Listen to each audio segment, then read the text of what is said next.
माझ्या आईवर तुम्ही शस्त्र उघडला? कारणीभूत तू आहेस. मी होय तूच आहेस. मी आपलं काय नाही केलं.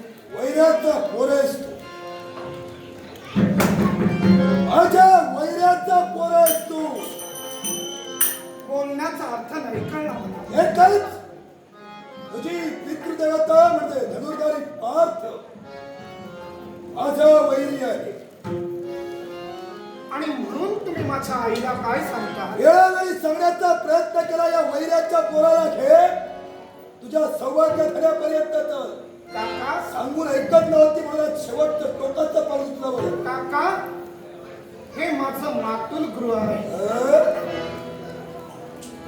मी इथं राहावं की नको हा निर्णय माझे आजोबा कौरव्यनाथ घेऊ शकतात. शबस.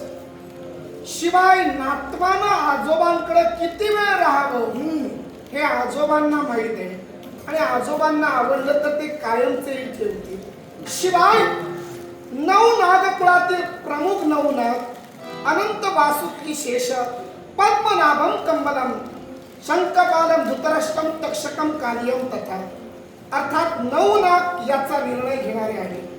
तेव्हा हा लहान तोंडी म्हणजे मी माझ्या तोंडी घेतोय घास, पण तुम्हाला सुद्धा सांगतोय तुम्ही इतरांपेक्षा लहान आहात तेव्हा तुम्ही हा लहान तोंडी घास घेणं शोधलं. रावण तू म्हणालास कौरव्य नाग माझे आजोबा आहे आणि मी आहे तो माझ्या आजोळी आहे. अरे जेवढा अधिकार इथं कौरव्य नागांचा आहे तेवढा तिथं अधिकार ऐरावत नागांचा सुद्धा आहे. ते माझे काका आहे आणि यांचा विवाह याच्या पूर्वी ऐरावत नागांचे पुत्र महानाग म्हणजे माझा बंधू यांच्या सोबत झाला होता. आणि राहता राहिला प्रश्न तक्षक पुत्र अश्वसेन सुद्धा तेवढाच अधिकारी या राज्याचा आहे. मग काका माझ्या आईच्या गतकालाबद्दल मला हे काही भ्रम बोलायचा नाही. किंबहुना ते वाच्यता करण्याचा अधिकार मला नाही. पण विधवा जीवन स्वीकारलेलं असताना वैधव्याच्या पंक्तीत असताना मानवातील धनुर्धर पार्थाने तिचा स्वीकार करावा यापेक्षा नागांचं भाग्य कुठलं? आम्ही कुठं नाही म्हटलं. मग त्याचा पार्थ राजाचा पुत्र आपल्या मातृगृही राहतोय. एवढी वर्ष म्हणजे मी लहानाचा मोठा होतोय. आजपर्यंत कधी तुमच्या मनात हे किलमिश निर्माण झालं नाही. मग आजच पार्थराज हे माझे वैरी आणि वैराचा पोर या नाग लोकात झापू नये हा तुमच्या मनात सूड का पेटला? रावण पार्थ राजांचा स्वीकार केला. वैधव्याच्या पंक्तीला बसलेली नागकन्या सौभाग्यवती झाली. मग याचा आनंदच होता मला. म्हणूनच कौरव्य नाग आणि ऐरावत नागाने लग्नाला संमतीच दिली. मी नाही म्हणत नाही, पण तदनंतर पुढे जाऊन जे तुझ्या पित्यानं कृत्य केलं ना त्या कृत्याचा भयंकर राग येतो मला. आणि त्याच दिनापासून तुझा पिता माझा वैरी आहे. आणि राहता राहिला प्रश्न ही वार्ता तुला आज कळली गेली बरीच वर्ष झाली सांगत आहे. हिला कधी तुझ्या कानावारी वार्ता घातली नाही. कदाचित मी लहान होतो म्हणून मला सांगितलं नसेल. पण आज माझं योग्य वय आहे आणि मी निर्णय सुद्धा धाडसी घेऊ शकतो. म्हणून आज माझ्या डोळ्यात एकच हा विषय उद्भवला ते फार बरं झालं. सांगा काय असा अपराध माझ्या पितृदेवतेने आपला केला? एकच ज्यावेळी खंडवन दहन केलं त्याच खंडवनात मी आणि माझी माता वास्तव्य करत होतो.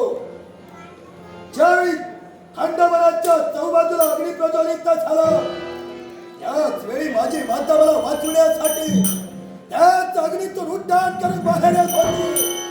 त्याच वेळी त्या मातानं केलं ते काय? तिच्यावर अचूक संधान करून माझ्या मात्याचा शेवट केला. काका तुमच्या आईचा शेवट पार्थ राजाने केला.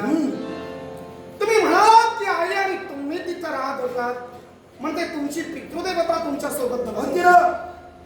मी माझी माता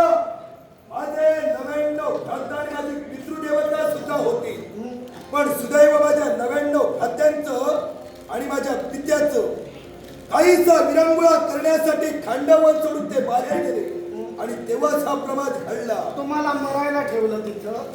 रावण, अरे अग्नी प्रज्वलित होणार हे जर का त्यांना ज्ञान होतं तर असा कोणता पिता आहे मग जो आपल्या मुलाला आणि पत्नीला मरायला ठेवून 99 जणांना घेऊन बाहेर पडणार? काका, प्रश्न माझा रास्त होता, उत्तरही रास्त दिलं. पण सांगावं, माझ्या आईनं इत्तमभूत वार्ता तिथली मला कथन केली. इंद्रदेव हे आपल्या तक्षक पितृदेवतेंचे कोण मित्र. तुमच्या आईला वाचविण्याचा आणि तुम्हाला वाचविण्याचा खांडवनाच्या वेळी प्रयत्न कोणी केला? इंद्रदेवाने केला. मग इंद्रदेवाने तुम्हाला आणि तुमच्या आईला वाचविण्याचा प्रयत्न केला, तर इंद्रदेवांना माहित नव्हतं का अग्निनारायण खांडवन जाळायला येतोय? मला सांगा. मग जर माहित होतं तर आपला मित्र तक्षकाचा मुलगा आणि पत्नी तिथं आहे हे माहित होतं, मग त्यावेळी तक्षकांना सूचना का केली नाही? दोष दुसऱ्यांना देतात. म्हणून म्हटलं, तुम्ही सुद्धा तुमच्या तक्षक पित्यांच्या मित्रत्व इंद्रदेवांचा विचार केलात का? याच्यापूर्वी सुद्धा इंद्रदेवाने तेच खांडवन जाण्यापासून बरेच वेळा रोखीला सुद्धा होतो. इंद्रदेवांनी रोखिलं की नाही तो काळ होता. कारण पूर्व युगाच्या ठिकाणी अग्निनारायणानं खांडवन पहिलं जाळलं. बरोबर. अग्निनारायणाने खांडवन का जाळलं होतं? राक्षस त्या खांडवनात राहत होते. खांडवन भस्मसात झालं. मग खांडवन ज्यानं जाळलं ते खांडवन जाळणाऱ्या व्यक्तीचं झालं. म्हणजे कुणाचं झालं? सूर्यदेव, अग्निदेवांचं झालं. मग अग्निनारायणांचं जर खांडवन झालं तर आपण एका वेगळ्या शब्दात बोलूया, त्यांची वहिवाट झाली. मग त्या वहिवाटेत तुमचे पिता आणि तुम्ही का राहायला गेला? यालाही कारण होतं. फक्त तिथं आम्हीच नव्हतो, तर ते खांडवन जळाल्यानंतर तिथं वास्तव्य करणारे राक्षस संपले. पण एक घनदाट अरण्य निर्माण झालं होतं आणि त्या अरण्यात आमची पितृदेवता सहकुटुंब राहत होती, जेणेकरून आपला उपद्रव मानवांना होऊ नये आणि मानवांचा व्यत्यय आपल्या संसारात येऊ नये. मग काका, अग्निनारायणाने पहिल्यांदा खांडवन जाळण्याचा अधिकार त्यांचा होता. कुणाला ठेवायचा आणि कुणाला बाहेर काढायचा अग्निनारायणांचा प्रश्न होता. शाबास. पण दुसऱ्यांदा त्यांनी जाळीलं हे मुद्दाम नव्हे, त्याला कारण भाव आहे. विश्वात राजा श्वेतकी, या श्वेतकींना यज्ञ याग करण्याची आवड होती. अनेक वर्ष याग करायचे, पण त्याचा धूर ब्राह्मणांच्या डोळ्यांना सहन होत नव्हता. सर्व ब्राह्मण सोडून गेले. ब्राह्मणांनी यापुढं यज्ञाला येणार नाही अशा करीला. पण शिव शंकरांना प्रार्थना करून दुर्वास महंतांना यज्ञासाठी बोलविलं गेलं. सतत 12 वर्ष यज्ञ चालला. या 12 वर्ष यज्ञात तुपाच्या संततधार आत ओतल्या गेल्या. आज ओतला गेला, तूप ओतलं गेलं. ते खाऊन ते 12 वर्ष खाऊन भक्षण करून अग्निदेव सुस्तावले. अग्निदेवाला सुस्ती चढली. अग्निदेव पांढरे फटफटीत झाले. म्हणून ब्रह्मदेवांना त्यांनी जाऊन विचारलं की ब्रह्मदेव, मला रोग झालाय, तेव्हा मला पुष्टी यायला हवी, मला निद्रा येते, तेव्हा मी काय करू? तेव्हा ब्रह्मदेवाने सांगितलं, जा खांडवन भक्षण कर. त्या खांडवनात काही जीव आहेत, काही प्राणी आहेत, काही पशु पक्षी आहेत.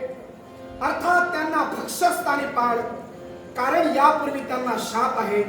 अग्निदेवांना सर्व भक्ष घोषित. नाहीतर तुम्ही म्हणाल देव ते, मग ते कसे काय प्राण्यांना आणि भक्षण करतायत, कसे काय मांस भक्षण करतायत? त्यासाठी अगोदरच सूचना की ते सर्व भक्षक ठरल्यामुळं अग्निनारायणांनी गोपाल कृष्ण आणि माझ्या पितृदेवतेकडे याचना केली की आम्हाला खांडवन भक्षण करायचं आहे. तेव्हा एकही प्राणी खांडवनातून सुटकेनं बाहेर येता कामा नये. म्हणूनच पार्थ राजांनी आणि गोपाल कृष्णाने आपल्या हाती शस्त्र घेतलं आणि जो जीविताच्या आशेनं पळायचा, बाहेर पडायचा, त्याला पुन्हा त्या विश्वाच्या ठिकाणी अग्निदेव श्रेष्ठ, जगन्माऊली गोपाल कृष्णाचा निर्णय श्रेष्ठ, की या अश्वसेनचा विचार श्रेष्ठ? वा! सुंदर हिरामन, म्हणजे तुम्ही म्हणाला ब्रह्मदेवाकडून अनुमती आणली आणि अग्निदेव त्या खांडवनात वास्तव्य करणाऱ्या प्रत्येक जीवाला मांसाहार रक्षण करण्यासाठी तत्पर होते. मांस भक्षण तुझ्या पित्यावर आणि गोपाल कृष्णावर जबाबदारी दिली. जो जो या अग्नीतून बाहेर जाण्याचा प्रयत्न करेल त्याचा शेवट करा आणि माझ्या भक्ष्यस्थानी पाडा. मग मला सांगावं, याच अग्नीतून चार चार शार्क पक्षी वाचले. ते कसे काय वाचले? ते त्यांचं सुदैव आणि तुमचं दुर्दैव. हो, कारण जे सारंग पक्षी चार वाचले त्याच्या मुळाशी कारण आहे मंदपाल नावाचे एक वेद महर्षी. ज्या वेद महर्षींनी भक्ती केली पण संतप्ती सुख नाही म्हणून त्यांची भक्ती फोल ठरली.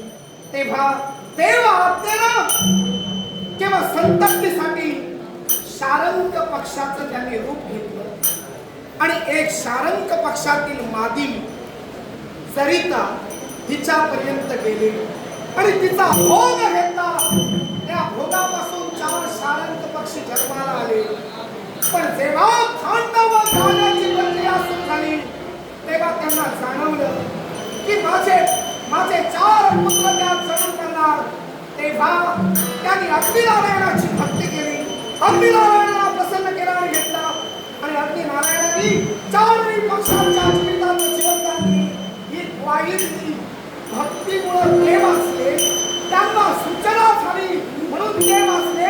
पण जे रक्षण करत होते ते इंद्रदेव, वास्तविक खांडवन पण पेटू नये म्हणून प्रयत्न करणारे, जलवर्षाव करणारे इंद्रदेव तुमच्या पिताजीचे मित्र असून सुद्धा तुम्हाला सूचना करू शकले नाही. हे तुमचं दुर्दैव आहे. म्हणजे त्यांनी भक्ती केली म्हणून त्यांना जिवंत सोडलं.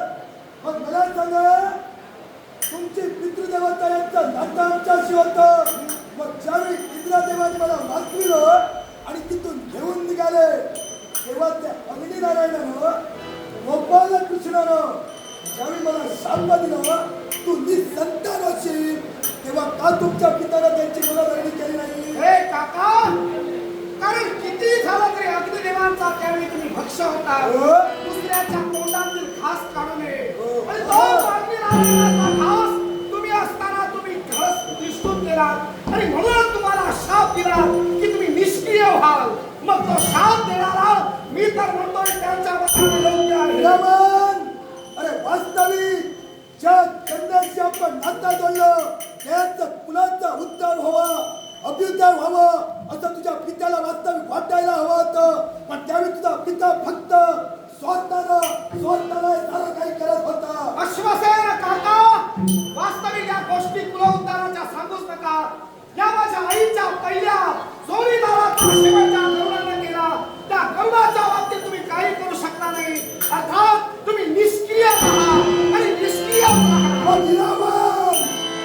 अरे स्वतःच्या पित्याला मला शाप द्यायला भाग पडलं आणि तू जर का त्याच शब्दाला माहिती नसते तर याच महिलांच्या पोराला जिवंत ठेवण्याला मुलाला धमकी देतात, मुलाला वाद देतात. लक्षात ठेवा, मी माझ्या आजोळी आहे. मग या आजोळी या पौत्राचा राहण्याचा अधिकार असताना जर का तुम्ही मला जीवे मारण्याची धमकी देत असाल, स्वीकार करा.